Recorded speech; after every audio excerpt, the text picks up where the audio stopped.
ಮರಕ್ಕೆ ಕಟ್ಟಿರ್ತಾರೆ and most brutal ಹುಡುಕಾಟ ಪ್ರಾರಂಭಿಸಿದ್ದು ವಿತಿನ್ 2 hours ಒಳಗಡೆನೆ ಸೌಜನ್ಯ ಸಿಗ್ತಾಳೆ. ಆದ್ರೆ ಶವ ಆಗಿ ಅವಳ ಕೈಗಳನ್ನ ಅವಳದೇ ದುಪಟ್ಟ ಅಂಡ್ ID ಕಾರ್ಡ್ ಇಂದ ಮರಕ್ಕೆ ಕಟ್ಟಿರ್ತಾರೆ and most brutal part is ಅವಳ ಯೋನಿ, ಅವಳ ಏನಿತ್ತು ಅದ್ರ ಒಳಗಡೆ 6 ಇಂಚ್ ಮಣ್ಣು ತುಂಬಿರ್ತಾರೆ. ಓ ಬಿಡಪ್ಪ, ನಮ್ ಪೊಲೀಸ್ ಅವ್ರಿಗೆ ತಮ್ಮ ಡ್ಯೂಟಿ ಮೇಲೆ ಎಷ್ಟೊಂದು ನಿಷ್ಠೆ ಇದೆ, ಒಂದೇ ದಿನದಲ್ಲಿ ಆರೋಪಿನ ಹಿಡಿದ್ಬಿಟ್ರಲ್ಲ ಅಂತ ಪೊಲೀಸ್ ಅವ್ರ ಮೇಲೆ ಫುಲ್ ಒಂಥರ ಹೊಗಳ್ತಾ ಇರ್ತಾರೆ.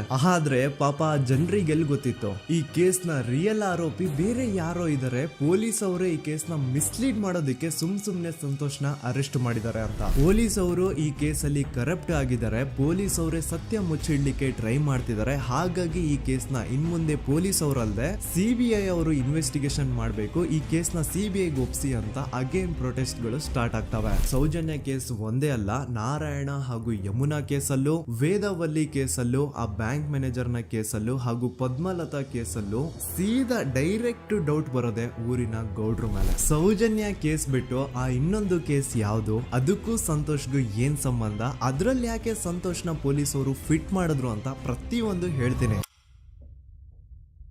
ನಾನು ಈ ಚಾನೆಲ್ ನ ಸ್ಟಾರ್ಟ್ ಮಾಡಿದಾಗಿಂದ one of the most requested video ಬಂದು ಸೌಜನ್ಯ ಕೇಸ್ ಬಗ್ಗೆ. ಸರಿ, ನಮ್ ದೂತ ಸಭೆಯ ಪ್ರಜೆಗಳು ಇಷ್ಟೊಂದು ಕೇಳ್ತಿದಾರಲ್ಲ, ಈ ಒಂದು ಕೇಸ್ ಬಗ್ಗೆ ವಿಡಿಯೋ ಮಾಡುವ ಅಂತ ಸೌಜನ್ಯ ಕೇಸ್ ಬಗ್ಗೆ ನಾನು ರಿಸರ್ಚ್ ಸ್ಟಾರ್ಟ್ ಮಾಡಿದೆ. ಅಂಡ್ ಟ್ರಸ್ಟ್ ಮೀ, ಎಷ್ಟೊಂದು ಕಾಂಪ್ಲೆಕ್ಸ್ ಈ ಒಂದು ಕೇಸ್ ಇದೆ ಅಂತಂದ್ರೆ ನನ್ ತಲೆನೇ ಕೆಟ್ಬಿಡ್ತು. ಬಟ್ ಡೋಂಟ್ ವರಿ, ನಿಮ್ಗಂತೂ ಪ್ರತಿ ಒಂದನ್ನ ತುಂಬಾ ಸಿಂಪಲ್ ಆಗಿ ಅರ್ಥ ಮಾಡಿಸ್ತೇನೆ. ಅನ್ಕೊಳ್ಳಿ, ಒಂದು ಊರು, ಆ ಊರಲ್ಲಿ ಒಂದು ಗೌಡ್ರ ಕುಟುಂಬ ಇದೆ ಅಂಡ್ ಆ ಗೌಡ್ರ ಕುಟುಂಬ ತುಂಬಾನೇ ಪವರ್ಫುಲ್, ಲೈಕ್ ನಾವು ಮೂವೀಸ್ ಅಲ್ಲಿ ನೋಡ್ತೀವಲ್ಲ ಹಂಗೆ. ಸೊ ಗೌಡ್ರ ಊರು ಬಂದು ಧರ್ಮಸ್ಥಳ ಅಂತ. ಆ ಒಂದು ಊರಲ್ಲಿ ಇವ್ರಿಗೆ ಸಖತ್ ಕಂಟ್ರೋಲ್ ಇರುತ್ತೆ. ಈವನ್ ಅದೇ ಒಂದು ರೀಜನ್ ಅಲ್ಲಿ ಇರುವಂತಹ ಒಂದು ತುಂಬಾನೇ ಪಾಪ್ಯುಲರ್ ದೇವಸ್ಥಾನನು ಸಹ ಇವರೇ ಕಂಟ್ರೋಲ್ ಮಾಡ್ತಿರ್ತಾರೆ. ಆ ಒಂದು ದೇವಸ್ಥಾನ ಇಂದ ಈ ಗೌಡ್ರ ಕುಟುಂಬಕ್ಕೆ ಎಷ್ಟೊಂದು ದುಡ್ಡು ಬರ್ತಾ ಇರುತ್ತೆ ಅಂತಂದ್ರೆ, ಅದೇ ದುಡ್ಡಲ್ಲಿ ಇವರು ಬೇಜನ್ ಪ್ರೈವೇಟ್ ಪ್ರೈಮರಿ ಅಂಡ್ ಹೈಸ್ಕೂಲ್ಸ್ ನ ಸ್ಥಾಪನೆ ಮಾಡಿರ್ತಾರೆ, ಬೇಜನ್ ಪ್ರೈವೇಟ್ ಮೆಡಿಕಲ್ ಕಾಲೇಜಸ್ ಇರ್ತವೆ ಅಂಡ್ ಬೇಜನ್ ಪ್ರೈವೇಟ್ ದೊಡ್ಡ ಹಾಸ್ಪಿಟಲ್ಸ್ ಇರ್ತವೆ. ಒಟ್ಟಲ್ಲಿ ಹೇಳ್ಬೇಕು ಅಂತಂದ್ರೆ ದುಡ್ಡಿನ ಸುರಿಮಳೆ ಇವ್ರಿಗೆ. ನೋಡಿ, ನಮ್ಮ ಭಾರತ ದೇಶದಲ್ಲಿ ಒಂದು ಕಾನೂನಿದೆ,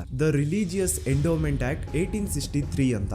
ಬೇಸಿಕಲಿ ಈ ಒಂದು ಕಾನೂನು ಏನ್ ಹೇಳುತ್ತೆ ಅಂತಂದ್ರೆ, ಭಾರತದಲ್ಲಿ ಯಾವ್ದೆಲ್ಲ ಹಿಂದೂ ಟೆಂಪಲ್ಸ್ ಇದಾವೋ ಅವೆಲ್ಲ ಗವರ್ಮೆಂಟ್ ಪ್ರಾಪರ್ಟಿ. ಆ ಹಿಂದೂ ಟೆಂಪಲ್ಸ್ ನ ಮ್ಯಾನೇಜ್ಮೆಂಟ್ ಎಲ್ಲ ಗವರ್ಮೆಂಟ್ ಕೈಗೆ ಹೋಗಿ ಗವರ್ಮೆಂಟ್ ಡಿಸೈಡ್ ಮಾಡುತ್ತೆ ಆ ಮ್ಯಾನೇಜ್ಮೆಂಟ್ ಅಲ್ಲಿ ಯಾರ್ ಕೆಲ್ಸಕ್ಕೆ ಇರಬೇಕು, ಯಾರ್ ಕೆಲ್ಸಕ್ಕೆ ಇರಬಾರ್ದು ಅಂಡ್ ಆ ಟೆಂಪಲ್ ಇಂದ ಬರ್ತಿರುವಂತಹ ಡೊನೇಷನ್ ಅಮೌಂಟ್ ನ ಏನ್ ಮಾಡ್ಬೇಕು ಅಂತ. ಸೊ ಈ ಒಂದು ಕಾನೂನಿನ ಪ್ರಕಾರ ಗವರ್ಮೆಂಟ್ ಇಂಡಿಯಾದಲ್ಲಿ ಇರುವಂತಹ ಆಲ್ಮೋಸ್ಟ್ ಎಲ್ಲಾ ಹಿಂದೂ ಟೆಂಪಲ್ಸ್ ನ ತನ್ನ ಕಂಟ್ರೋಲ್ ಅಲ್ಲಿ ತಗೋತಾ ಇರ್ಬೇಕಾದ್ರೆ ಗವರ್ಮೆಂಟ್ ಅಫಿಷಿಯಲ್ಸ್ ಧರ್ಮಸ್ಥಳ ಶ್ರೀ ಮಂಜುನಾಥ ದೇವಸ್ಥಾನಕ್ಕೂ ರೀಚ್ ಔಟ್ ಮಾಡ್ತಾರೆ. ಅಂಡ್ ಆಗ ಇಷ್ಟು ದಿನ ಟೆಂಪಲ್ ನ ಕಂಟ್ರೋಲ್ ಮಾಡ್ತಿದ್ದಂತಹ ಆ ಗೌಡ್ರ ಕುಟುಂಬ ಏನ್ ಹೇಳುತ್ತೆ ಗೊತ್ತಾ, ಇಲ್ಲ ಇದು ಹಿಂದೂ ಟೆಂಪಲ್ ಅಲ್ಲ, ಇದು ಜೈನ್ ಫ್ಯಾಮಿಲಿಗೆ ಬಿಲಾಂಗ್ ಮಾಡುವಂತಹ ಒಂದು ಪ್ರೈವೇಟ್ ಟೆಂಪಲ್ ಅಂತ ಹೇಳ್ತಾರೆ. ನಾನು ಇಷ್ಟು ದಿನ ಧರ್ಮಸ್ಥಳ ಶ್ರೀ ಮಂಜುನಾಥ ದೇವಸ್ಥಾನ ಒಂದು ಹಿಂದೂ ಟೆಂಪಲ್ ಅಂತ ಅನ್ಕೊಂಡಿದ್ದೆ, ಆದ್ರೆ ಈಗಷ್ಟೇ ನನಗೂ ಗೊತ್ತಾಗಿದ್ದು ಇದು ಹಿಂದೂ ಟೆಂಪಲ್ ಅಲ್ಲ, ಇದು ಒಂದು ಜೈನ್ ಫ್ಯಾಮಿಲಿಗೆ ಬಿಲಾಂಗ್ ಮಾಡುವಂತಹ ಪ್ರೈವೇಟ್ ಜೈನ್ ಟೆಂಪಲ್ ಅಂತ.